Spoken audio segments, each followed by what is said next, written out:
Hi, I'm Jess. And I'm Bryn. Welcome to another week. The lines between business and life aren't always clear, especially when you're building something from the ground up. At the Double Digest, we're talking about what it really takes to run a brand, navigate challenges, and show up fully, both in work and in life. Let's dive in. Welcome back to another week. So, hot topic this week, Jess, tariffs. We're based in Canada, and there is lots of back and forth with tariffs this week. So, how have they been impacting DOUBL? Yes, great question. I feel like I've been in and out of so many tariff meetings over the last month with the uncertainty of whether or not they're going to be implemented and how Canadians and Canadian businesses in particular should prepare for tariffs. And so obviously this week they were implemented and then they were quickly unimplemented again. So as for the impact for DOUBL, we don't actually import any of our materials from the US, which is great. However, we do have US-based customers. So something that we implemented back in February was trying to prioritize our US-based customers to get their orders out before the tariffs came into place. It seems like with this last implementation of this week, we were still in the clear just due to the nature of our product and the de minimis exemption. Yes, the de minimis exemption. I've never said that word so many times in my life. Right. This week. It's honestly so, I just feel like all of the meetings, nobody's 100% clear on what's going on. There's just this overall feeling that obviously, the US is acting as a bit of a bully and that there's not much of a clear path as to what the purpose was other than trying to diminish the debt of the US, but that's not actually working and that's not how economics work. And not that I'm an expert in any means, but back to how it affects DOUBL. Essentially, we're kind of in the clear right now. And then from a long-term perspective, something that we will consider, especially as we also go into raising this year, is creating a US base subsidiary. I don't think that's probably the right word, but essentially a business that would exist in the US. However, we'd also remain a Canadian business, and that way we could operate in both countries. Yeah, so we've been looking into the Delaware flip structure, which would be we no longer have a Canadian company, we have a US company, and then the Canadian company becomes a subsidiary of the US company. But yeah, so we feel pretty good about it overall. And as far as our customers have been, we've had some pretty funny messages of some of the women that are US based being we still love Canadians, sorry about our president. Mm-hmm. So I feel what I have enjoyed, I want to say, maybe enjoy is not the right word, but I like the patriotism that's coming from Canada. I feel like Canada's lacked that in the past. We're just such a chill, happy country, and I think that's wonderful to be a part of. But it is nice to see sort of this banding together of Canadian companies and founders and investors and customers, and I think it'll be kind of neat to see how Canada stands as their own for a little bit longer and more of their own. Totally. And we've been looking at doing some price changes on our product. So we originally listed the bra at $195, and that was a bit of an anchor price for us. So wanting to make sure that people know, this is a product that is a premium. We make each item, kind of small batches, but also individualized, and you're getting more value than a regular bra because it's made exactly to you. So we wanted to have that higher price point to really indicate that, and specialty bras can be around $100 to $250, so we felt like that was kind of in that ballpark for those consumers who were our target. But when we did our Kickstarter, people bought bras for between $100 and $145, and we really felt the momentum with Kickstarter, even though we didn't have tons of reviews and product imagery, and things were pretty early on, so that felt like that price point was moving the needle. And then when we did our Valentine's Day promo, we did $165, and I think we had 10 orders that week, so that felt like it was moving the needle too. So we did want to drop our price again, this time taking it down to $145. And so the tariffs were a good opportunity for us to have, kind of to have a narrative around the prices changing. So what we decided to do was bring down the Canadian price and frame that around, to your point, helping with patriotism and helping people shop Canadian, because obviously it tends to be more expensive than buying something from Amazon. And then we also, sent a message to the US customers saying at this point, tariffs aren't impacting us. We're going to bring our price down. If they do come into play, then we'll bring our price back. So it didn't feel like a price hike. It just felt like, by going low instead of going high, we felt like that was a good way to play that. We'll obviously be keeping our prices the same even with tariffs in place because they didn't impact us anyway with the de minimis. But that's something that, we're testing still, trying to see where that right price point is for inflection. Yeah, that's such a good point. And I think price is such an important piece of bringing a business to life and ensuring that you have that momentum, because it can be like a huge difference between the types of volume that you can be bringing in. Yeah, and the 195 price point was a bit tricky because once you have taxes added in, it pushes people over that $200 threshold. So we were also trying to think about like what are those sticky points where people don't really want to flip over, and they want to stay under, kind of like houses too, right? Like there's like those thresholds where people just $1 over feels very different. So we were trying to keep that in mind. And then the other thing for patriotism is we're starting to build out a web page where everybody can shop Canadian, because I know some people, it's hard to discern what's a Canadian company versus not. What does made in Canada mean? And so we're trying to put together a resource for people who want to shop apparel Canadian. There's a great example of this in the beauty world with the Indie Beauty Collective. So we're trying to do the same thing for apparel, and our marketing manager, Abby's been working on building that out. So excited to see that come to life too. Yeah, I think that's so amazing. And I think you're right that so many people don't actually know which companies are Canadian and which ones are US, especially as they fluctuate in size. Like there's so many huge companies that are Canadian, and then there's some smaller companies. And it's like some of the products that you love and repurchase, you could so easily get from a Canadian company, but you just don't know like what your options are. Totally. And you went back to our alma mater this week. So Bryn and I went to the Ivy School of Business together, and that's how we met. And that's actually where the initial idea of DOUBL came to life, which is really cool. And Bryn went back to Ivy this week and back to school. And she spoke in front of the undergrad class, which is so cool, such a full circle moment. So how did that feel like? Yeah, it was neat because like we took that class when we were in school. It was called LIT, Leveraging Information Technology. And I feel like at the time it wasn't a class that I at least paid much attention to. I feel like marketing for me was a really important class. Financial fundamentals and finance were important classes. And then maybe decision making with analytics, and LIT kind of felt like a filler class. But it was interesting going back and speaking to students. The topic was on integrating AI into sustainability. I felt like I did have so much value that I could add into the conversation, and it was all from like the last 5 years of building DOUBL.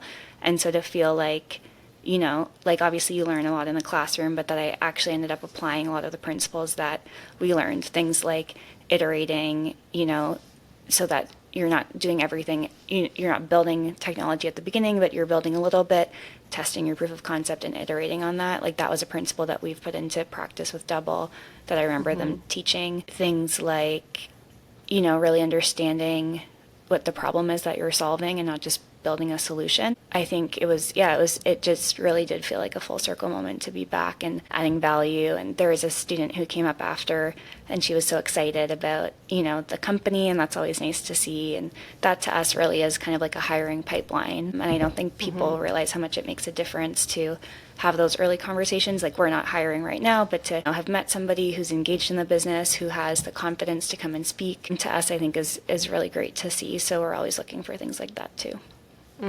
Yeah, and to give context too, like Bryn and I have had quite a few different hires over the past 5 years, and I think the piece that we've had many conversations about is that like entrepreneurial spirit, especially when having a role in a startup. Like you truly will have your hand in so many different pots, whether or not you know that going in, and you just kind of need to be one of those people that's like really flexible, willing to roll with the punches, like pivoting the strategy, like on the hour, and that's not for everybody. And we've really learned that lesson in like who we bring onto the team. So when we see that kind of initiative of somebody like reaching out through a cold email or like coming to speak to you after an event, that really sets you apart versus like playing it safe, I guess, because entrepreneurship just really is a risk, and you need to kind of have that like the guts there.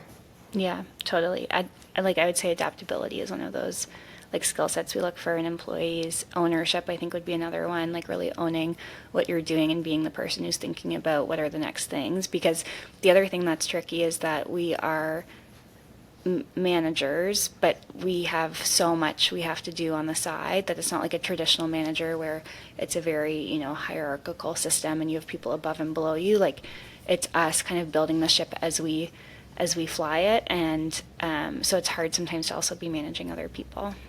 Yeah, yeah, absolutely. Like you have to be so autonomous, and I feel like we look at our employees almost as like an extension of ourselves. Like we want you to have the same passion about the business, the same vision for the business, the same dedication, which is a lot to ask from somebody obviously, but I feel like there's so much opportunity in startup too. Like if you're that day one employee, or like, you know, the first 5-10 employees, like that can be just such a huge opportunity. And I think if you're the kind of person that loves that kind of like running with like building the ship, like you said, as it's being flown, it's such a great opportunity to get into at an early age. Yeah, I feel like the thing that's different between startups and a regular corporate job is that there can be less opportunities for validation. So, like, I try my best with my direct reports to give them validation what they're doing, you know, like both positive feedback and things that they can work on. But, you know, we don't have HR, we haven't implemented the same, like, policies, there's no bonus structure, things like that. And the other thing that's, I think, interesting that I was reflecting on this week is that you and I don't get validation. Like we have no managers saying Yeah. like, oh, you did this well, or I see the growth here. And we can obviously do that a bit for each other. But I felt like what was interesting about LIT and being back there and seeing how much value I was able to add, that was kind of a validation point for me of, wow, like I actually have learned so much. Like I've grown in my career, even though it doesn't feel like you can call it a career because it's something we've come up with. But yeah, it was like a nice moment to feel proud of like the progress I made from when I was in those seats to now in this seat.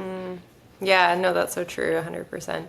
And I think, like, we've talked about that before too, of it feels like a startup or being in the entrepreneurship space isn't like resume applicable, but it's like almost the most resume applicable thing because you truly are learning. You're not just in one niche. Like, I remember when we very first started, I was like, you know, my background's in fashion. I was like, oh, I know so much about the fashion industry. And then I was like, wow, I know like one one role in the fashion industry like very well. And it's like, you know, double so much more than that. So we had to go into like finance and legal and accounting and marketing and like product development and tech. And like it's like, yes, our skill sets helped us, and I'm really happy we had that corporate background to an extent, but it's crazy like how pigeonholed you become without knowing it. Yeah, you get such a high level experience, and then you can see how all the like it contextualizes everything, right? So you can see how everything now works together. And obviously as a CEO, that's typically your role, but you know, at our age, it's not very typical that you would become a CEO unless you have your own business that you're the CEO of. So I feel like, yeah, that's a really unique experience that you typically wouldn't get unless you were at a startup. Yeah, exactly. Speaking about teams and building teams, do you want to touch a bit on the town hall that we had? We try to do this every quarter where we do a town hall like you would probably see in a more corporate environment. And those are the things that I think Bryn and I have taken away from our corporate roles are like, what are the things we liked? What are the things we didn't like? What works in the structure and what doesn't work in the structure? And I feel like we both really appreciated town halls when we were at our corporate jobs because it gave us a bigger picture of what the business was doing, where the strategy was going, and what our personal work was actually driving in the business. Like it's hard sometimes to feel like your actions are actually driving a bigger result. So we like to do that quarterly, and we had such a huge pivot that I don't know if we've talked about it here yet, probably not. Not entirely, but we had a big pivot for 2025 that we were really excited about, and we had somewhat like said a few things to the higher level employees, but not to everyone. So we kind of did a recap of the last quarter, which was really exciting because we had a lot of positive feedback from customers. We had a lot of deliveries go out, so there was a lot of, you know, positive reinforcement to show there, and I think that can get lost too when the team is working so hard and so fast, and it's hard to take that second to be like, wow, we actually like delivered on our promises and we've had like really positive results. So that was really great to see and kind of like take a moment to congratulate the team. And then looking forward, giving, again with startups, I feel like there's a lack of clarity sometimes, so giving the team visibility on kind of our plan for the next 6 months, 12 months, 18 months. And I think they were really excited about that. So that gives them, you know, potential to see what their roles will evolve into and the types of things that they'll be working on. So yeah, it's always really fun. I feel like the team seemed really energized after. And we're still trying, like, I would say we're really transparent with our team when it comes to like most areas of the business. And I think that's always worked in our favor. I think even when times are tough, it's better just to be super transparent, and we're trying our best. And these are the things that we're looking to accomplish and that we want to provide the team with. Right now, the next month's a bit of a sticky situation or whatever it might be. And I think the team feels a lot more like united in those moments. And also we've had so many great ideas come from moments like that. And I one of our mentors has said that to us before too. Like sometimes when the business is in a predicament, or you have a particular challenge that you're working through, there's really smart people all around you that might have really good solutions that you haven't thought of yet. So we've had like awesome solutions come from our team. Yeah. I was at a dinner last week, and it was co-hosted with Vicki Bradley, and the topic was about trust, and she had this really great like acrostic poem using the word trust, and one of the T's was transparency. And that's what I agree. Like I think that's what we do well, because again, you can't have, like, it's very hard as an employee to have any ownership in your role if you don't have transparency into what's going on. And so I think that's part of startup culture, is that you just have to have transparency across the board. And I've seen that as a downfall in big corporations too, of like not sharing visibility for quite a while, and then team members finding out through like the gossip mill or through the news. And that's how you lose employees, because like as soon as they don't trust you any longer, like if they don't feel that you have their back, then what's their reason to stay? Yeah, totally. I also think the other nice thing about town halls, because we do them quarterly, is it also allows us to reflect on like how far the business has come each quarter. And I think that's something that sometimes we lose sight to, is you're always thinking about, okay, what's the next thing? What's the goal for the next quarter? And you're forgetting to reflect on hitting the goals and milestones that you set for yourself in the last quarter. So I think that's always been really helpful too. Yeah, I agree. I even remember, I think it was like in around September, and we were right about to deliver kind of our Kickstarter bras, and we weren't really like open to the market yet. And we were like, okay, if by January we're like delivering our Kickstarter bras, we're getting positive feedback, we're getting more reviews on the website, we have like at least 10 orders a month rolling in, and we actually like surpassed all of those goals. But I feel like we were just moving so quickly that we were like, oh, like I wish we had like hundreds of orders. But it's funny to like look back on those initial like milestones that you set, and yeah, to give yourself praise for getting there. Yeah, totally. So I know we talked about price a little bit. What was your main focus this week, and what were you most proud of? I have a funny thing about what I was most proud of. So yesterday I went to the Markham Board of Trade networking luncheon, and I had a pop-up booth that I did there. And as part of our pop-up booth, we have a banner. And for those of you who are listening who don't know me, I'm 5'4", and I can't usually reach the top of the banner. And they're scary, because they like, if you miss it, it rolls down so quickly. And I've had like one bad instance with it, so I've been kind of scared of the banners, but I didn't have you with me. I had nobody with me, and so I did it myself, and I was so proud of myself. In one go, I got the banner up. The banner definitely needs a refresh, because like our messaging's changed, our target market's changed, our product has changed. So we have a lot of work we still have to do on the banners. Yeah, I think it was nice to be able to be there. That was another panel that I did, and it was, again, it was just like a nice reflection on like, wow, I actually have like learned a lot, and I have value to add back to people. And I think sometimes, yeah, we just don't know how much we've learned, because there's no assignments, there's no benchmarks, you're not box ticking anything, nobody's telling you that you did a good job. I especially find like, I think as we've learned, a lot of the external rewards and awards and recognition are nice, but they aren't really, they're not that representative of where you are. Like we got on the BC Business 30 Under 30 list, which is such a great recognition, but it's also not like the tangible business benchmark and recognition that you would get in a corporate job. So I think, I think those kinds of times where you're hearing yourself give advice and you're like, oh yeah, that I didn't know that a couple years ago. And like, that was advice I wish I had known a couple years ago. And now I've learned it and I know it and I can, pay it backwards. So I think that's been interesting too. Yeah. I remember the 437 founders talking about the year that they got into the Forbes 30 Under 30 list. And they were like, I think that was the worst year of our lives. Like we were like so unhappy, and like we're working like 24/7, and like you know, obviously the business was in like somewhat of a good space because they were growing so quickly, but they were like, that didn't, like, it was great recognition, but it didn't feel like, we didn't feel like we were on the top of the world by any means that year. Like, it might have been our worst year.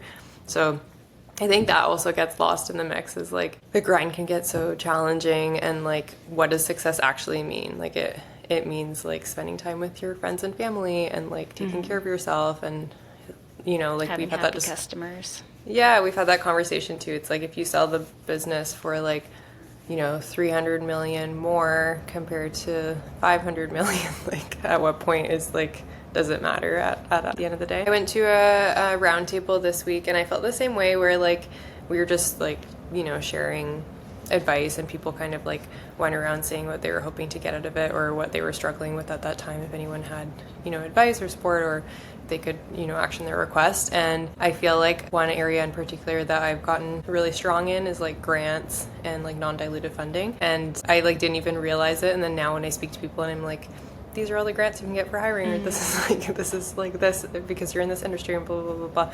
And I feel like I don't realize that it's a knowledge set now, unless somebody's like, oh my god, how do you know all of that, or like, that's so helpful. And then it feels like, oh yeah, you're right, like I actually have learned a lot by doing that research for DOUBL. Yeah, and I mean, speaking about milestones, if Shred goes through, which I know we talked about last week, we'd be at almost Fingers 300,000. crossed. Yeah, we'd be at almost $300,000 in non-dilutive funding, which is incredible. Like, that in and of itself is so much value that we've created from like this idea that we've had, and the work that we've put into applications, and all the work you've done to find grants and frame things up properly. So I think that's like so worth celebrating in and of itself. And being so scrappy, I feel like we've learned how to be scrappy so well, and I think women founders in particular can relate to that, or minority founders. It's like, there's so many statistics saying that you use your dollars more effectively, and it's like, because you have less of them, like, truly. So you just have to be like so creative and clever, and like, we've done, even this past year, I think we did 40 in-person events, and I think we spent like $2,000 or something. Like, it was crazy.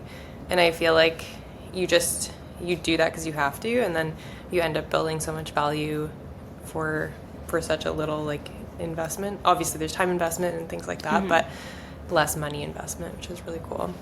Yeah, there's less fat, right, when you're running like a lean business. And I feel like that's something that happens in corporate, is because there's such a big pool, then you aren't as maybe choiceful in how you're spending money, and then you can like develop the fat, right? And then you know, then there's layoffs. Yeah, exactly. Then there's external pressures. You have to cut the fat, and then it's like a whole thing, which we've been through.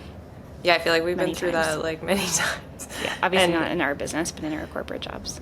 Yes, and it's interesting to see that process, because I feel like there is, which I'm sure we will go through, kind of that process where you're like a smaller team, and then all of a sudden you kind of like skyrocket, and it can be really challenging to grow accordingly without kind of just bringing on like too many people, and like trying to grow too quickly, and like those growing pains becoming a little bit too much.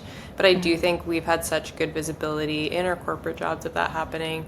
We've seen it happen to other founders, so I even feel like we learned that lesson early with bringing on like wage subsidy interns, because we were like, oh, like it's partially covered, the more the better, and the more isn't always the better. And I think that's a good lesson that we've had.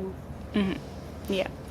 And then speaking about lessons, I know this week there's lots of customer service work and feedback calls.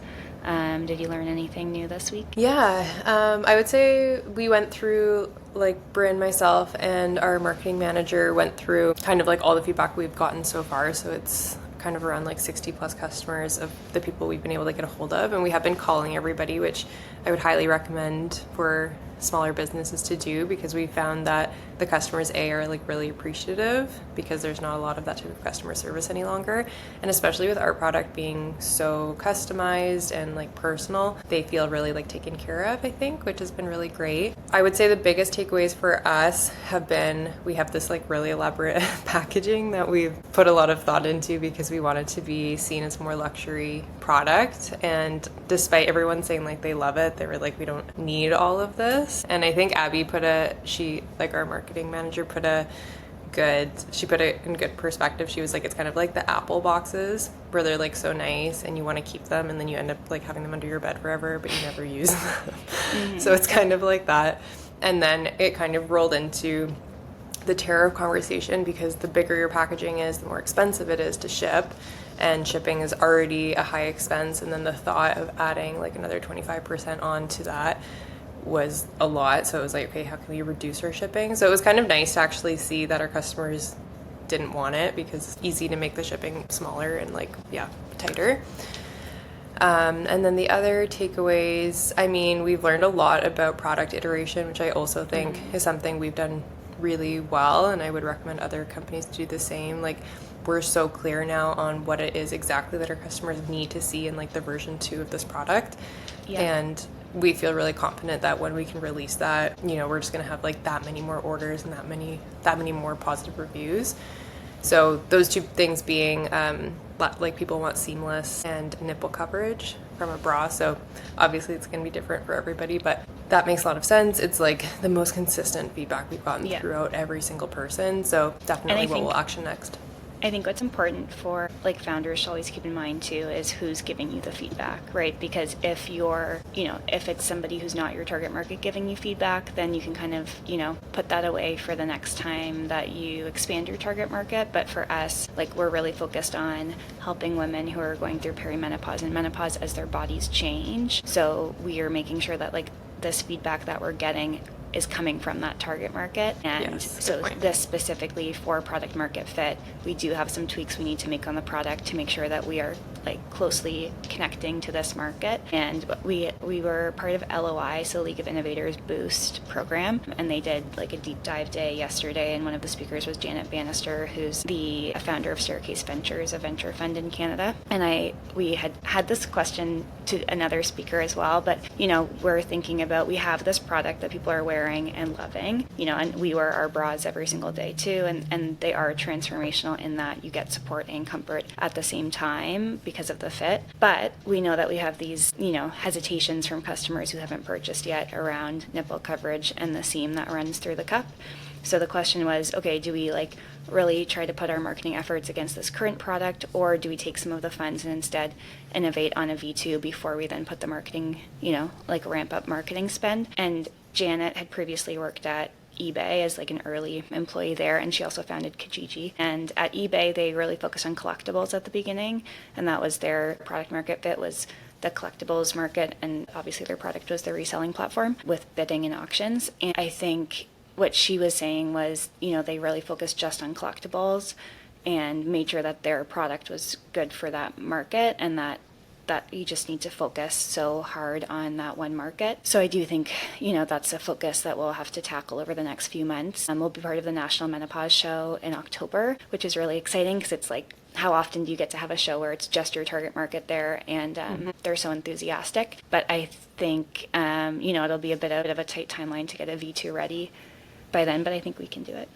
That's the other thing about startups is like you can turn things around so much faster than corporate because you do have that lean team and you can execute faster. So yeah, that'll be a good challenge for us this year. Okay, so Bryn has been on a bit of a health journey, and she went to her naturopath and she's had to cut out a whole bunch of things from her diet to try to understand where she's experiencing like bloating and inflammation from, so she can like cut that out for good, hopefully, and then no longer feel discomfort all the time. So how has been, I know you added fruit back in this week, how's that been feeling? Yeah, and I will say I'm lucky I'm married to a teacher, so I get benefits through him, and I know not all founders have access to things like naturopaths for free, so that's been really lucky. But yeah, so I got to add back in fruit. I haven't had fruit now for like just over 2 weeks, and I decided to, like, I had an orange and I wanted to make it a whole experience because, you know, sometimes, especially as founders, when you don't have a lot of extra cash, you try to make things into moments where you can. So I got my orange, I put on some classical music, I cut the orange, smelt the orange, and then I sat down to eat my orange, and I was trying to have this like beautiful moment. I was thinking about gratitude. Like, I looked at my orange, it had come from Turkey, so I imagined like its journey from Turkey to Canada, and like the people who grew the orange and the tree, that all of this. And then you've said before that I'm a bit like Bridget Jones, and I think this is like such a good example. So I did this like like whole cinematic experience. And then I was like, something's like smelling a bit odd. And I had put eggs in a pot to boil them as part of my breakfast, and I had turned on the wrong burner. And Oh, no. on the burner I had turned on was a pot lid that had a plastic handle, and so the plastic was burning. And then the fire alarm went off, and it was like I ruined the whole experience, but I tried. That's hilarious. I feel like you're really good at doing that though, like making little moments really special and like putting a lot of thought behind like otherwise mundane events, and I don't think many people do that. Yeah, they're romanticizing. Yeah, romanticizing your life, which I feel like is such an important skill because, like, again, I feel like entrepreneurship and anything really in life, you're always like, oh, I'll be happy when I get there, or like, I'll feel successful once I've hit this goal, and it's like the goalpost is always moving. Like, you need to be enjoying the moment and the progress because, like, truly the process or the journey is the whole thing. Like the result lasts like 2.5 seconds. So I feel like you're really good at that, and that's such an important skill. Thank you. I also feel like entrepreneurship has a lot of sacrifice, and so like wherever you can boost yourself up, I think that's really helpful. And I know like this week I had, a bit of a meltdown because I was disappointed in myself that I couldn't support my family in moving to a house. It's because I took this risk on my dream, and I have the uncertainty in my income that we couldn't afford to bid on this house. And it's especially going from a corporate job where you were making a lot of money. I think it's hard to, and not for me, but more for my partner to have changed our lifestyle so dramatically, trying to do the things where you can, because there are so many great things that you can do that don't cost money. And to your point earlier about resourcefulness, right? Like it's also resourcefulness in your personal life. Like what can you do that's a fun date that doesn't cost a lot of money? And how can you, like if you're seeking connection, how can you do that without spending the money? And there are lots of ways. And I know you've been navigating a new relationship as an entrepreneur. So I don't know, do you have any examples of things that you guys have done, or how you're integrating that into entrepreneurship? Yeah, before I get into that, I feel like what you said is such a real experience for so many founders because like especially at our age, like Bryn and I are both like turning 30 this next year. So we got into VC business 30 under 30. Just in the nick of time. But yeah, like we're at that point in our lives that had we stayed in corporate, like we'd likely be quite high up and be making good money. And like a lot of our friends are in those positions. People are going through really big life milestones of engagement and marriage and children and houses. And I do think there's that feeling, regardless of like it being a conscious choice and feeling excited and knowing that you're building lifetime value, it's still that like internal dialogue of like reminding yourself that you have made that choice and it's serving you ultimately, and that these are like but I think that is a hard thing that sometimes we don't speak about. But yeah, my relationship has been really nice. It's it's been challenging, I have to say. To give context, we're going to have been dating for 6 months, kind of at the beginning of April. But we met like truly on the first day that I like took on another full-time contract. So I was balancing quite a lot of jobs, and like we had just met, so I was trying to like create space obviously for the relationship because that is something that I've been like wanting for a long time. And I think given the amount of time I had, I did like a decent job. And I think really to speak to like his character, he's been so understanding of my schedule and like really allowing me the space to focus on the business. He said from the get-go kind of like, this isn't going to last forever, and like you should focus on yourself, and like I'll be here when you need me to be here. And he's been so sweet of like, he'll drop by and bring me coffee or like bring me a home cooked dinner when I'm working late. I've been so grateful for that, and I haven't experienced that in a relationship before. If anyone is going through the dating highs and lows, I've definitely been there. You should definitely not lower your standards. I remember speaking to my mom, and I think it was getting to the point where I was, like I would write people off after a first date, but I felt like I knew if it was right or not. And she'd be like, you should really give people like 3 dates. And I was like, I get where you're coming from, but like that's a lot of time. Yeah. That's a lot of energy. Yeah, exactly. So I was like, no. So I do feel like the right person will come along, despite that advice being frustrating sometimes. I also feel like it's a good moment to acknowledge like the support system it takes to be an entrepreneur, and and really takes like almost everything that you have. And as women, like there's a lot of extra work that you would typically take on in a relationship, in a household. And I know I've been really lucky that like my husband has taken on a lot of the, like he cooks, I cook maybe once a month, like he cooks every single meal. He does most of the grocery shop, like most of the like traditional like female roles inside a household. And so the fact that he's able to have those fluid gender roles and allow me to like focus so much on career has been so helpful. And it sounds like you know, you found a really supportive partner too in that way. And I think it's, you know, just I think it's critical. I think it's really hard to do it a different way because it's just too much to balance. Yeah, no, I 100% agree. There was a speaker that we saw this week, and he was saying like he doesn't think it's possible to have a chaotic business life, like, which is kind of what being a founder is, and a chaotic personal life. He was like, it's too much. So you need to have a supportive, you know, relationship and a healthy partnership. And it's just not negotiable, basically. Otherwise, like, you will combust, which I feel like is so true. And it can be challenging, like, because I feel like I was going through the dating piece for a long time. Which is chaotic. Which is chaotic. So it is a bit of a hard balance when you're, like, trying to find that stable relationship, but you're not quite there yet. And then I think it's, like, utilizing your time as best you can. Like, can you do, like, shorter coffee dates? And, like, how can you kind of put yourself in situations to meet the right people? But yeah, and I saw you go through that, right? And it was hard. And it was hard to watch you go through that. But, you know, you persevered like you do with everything. And, like, what is so important to entrepreneurship, you just keep going at your goals until they arrive. And I think also there's parts of me that's very, like, grateful that it took me this long, in a sense, because I think there's been times earlier in my life where I would have given up more and I would, like, sacrifice more of my own time, and I wouldn't, like, work late on the business, and, like, I'd pour out my whole self into the relationship to, like, sustain it, which is, like, obviously not very healthy and not a good long-term solution for me accomplishing my own goals. So I think there was a lot of learning along that journey to prioritize yourself, and I learned so much along, you know, that dating journey of what I wanted and, like, who I wanted to be showing up in a relationship. I think that's really important as well. I think you can, like, I learned a lot from you and, like, my other friendships, and I think you can learn a lot in non-romantic relationships.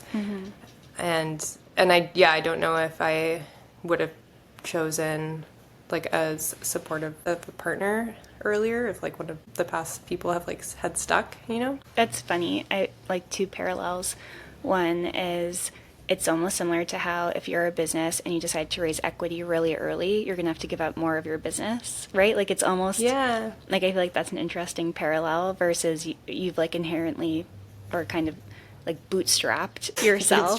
Or no, I would say even it's more like bootstrapped your self-growth. Because I think in partner, like, you know, I've been with my husband since I was 18, so a lot of my self-growth has come from him and him reflecting myself back and, like, working with me on what I need to be working on. But you've had to bootstrap your self-growth, and now, like, you don't have to give up as much equity into a partnership. That's so funny. I like that parallel. But then the other piece on, like, non-romantic relationships is on the panel I was at yesterday. They asked, like, what female mentors have you had? And we've had so many that it's hard to, like, name all of them. And I don't think we've had necessarily one from the very beginning until now. Like, people have kind of come in and out and been so helpful in different ways at different times. And so my answer was that my female mentor has been you.